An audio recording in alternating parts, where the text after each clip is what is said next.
বাংলাদেশ জামায়াতে ইসলামীর নায়েবে আমির সাবেক MP doctor Syed Abdullah Mohammad Taher বলেছেন, ফ্যাসিজম বিদায় হয়ে গেছে। ইতিহাস বলে ফ্যাসিজম ফ্যাসিবাদের বিদায় হলে আর ক্ষমতায় ফিরে আসে না। এদেশেও সেটা হবে না। বিভ্রান্ত হওয়ার কোনো কারণ নেই। সেটা হচ্ছে ফ্যাসিজম বিদায় হয়ে গেছে। আপনারা জানেন, ইতিহাস বলে ফ্যাসিজম ফ্যাসিস্টরা একবার বিদায় হলে আবার ক্ষমতায় ফিরে আসে না। এই দেশে সেটা হবে না। বিভ্রান্ত হওয়ার কোনো কারণ নেই।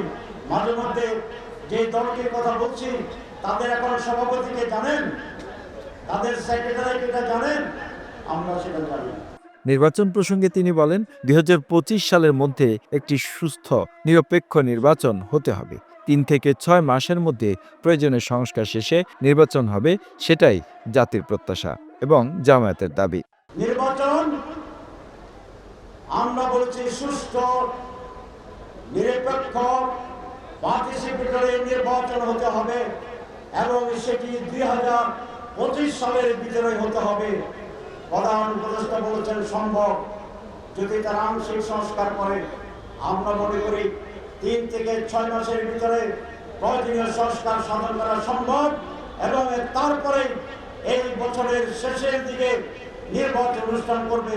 এটাই জাতির প্রত্যাশা, জামাত ইসলামের দাবি। কুমিল্লার চৌদ্দগ্রাম উপজেলার যে সরকারি পাইলট উচ্চ বিদ্যালয় মাঠে আয়োজিত যুব সম্মেলনের প্রধান অতিথির বক্তব্যে তিনি এসব কথা বলেন। তিনি আরো বলেন, নারীর অধিকার ও সংখ্যালঘুর বিষয়ে একটি মহল জামায়াতের বিরুদ্ধে অপপ্রচার করছে। আমাদের পরিবারের অনেক নারী সদস্য ব্যবসা করছে, চাকরি করছে। আমরা সংখ্যালঘুদের পাশে সবসময় কাজ করছি। আমরা কারো উপর কোনো কিছু চাপিয়ে দেব না। প্রত্যেকেই তার ইচ্ছে অনুযায়ী অধিকার নিয়ে বসবাস করতে পারবে। জামায়াত একটি কল্যাণকর রাষ্ট্র চায়। আমাদেরকে বলা হয় নারীর অধিকার থাকবে কিনা, আমার পরিবারে নারীরা চাকরি করতে পারবে কিনা। আমার পরিবারে আমার স্ত্রী একজন প্রফেসর রেডিওলজিস্ট, তিনি হেড অফ দ্য ডিপার্টমেন্ট, তিনি চাকরি করেন।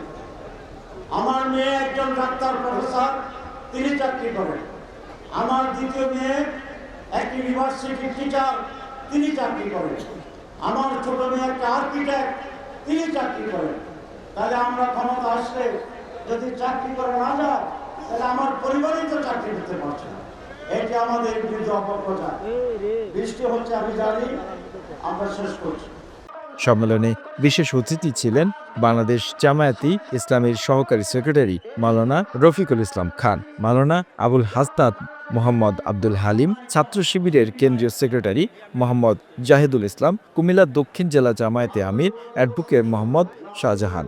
চৌদ্দগ্রাম উপজেলা জামায়াতের আয়োজনে যুব সম্মেলনে উপজেলা বিভিন্ন ইউনিয়নের নেতাকর্মীরা অংশ নেন। The news Bangladesh desk report.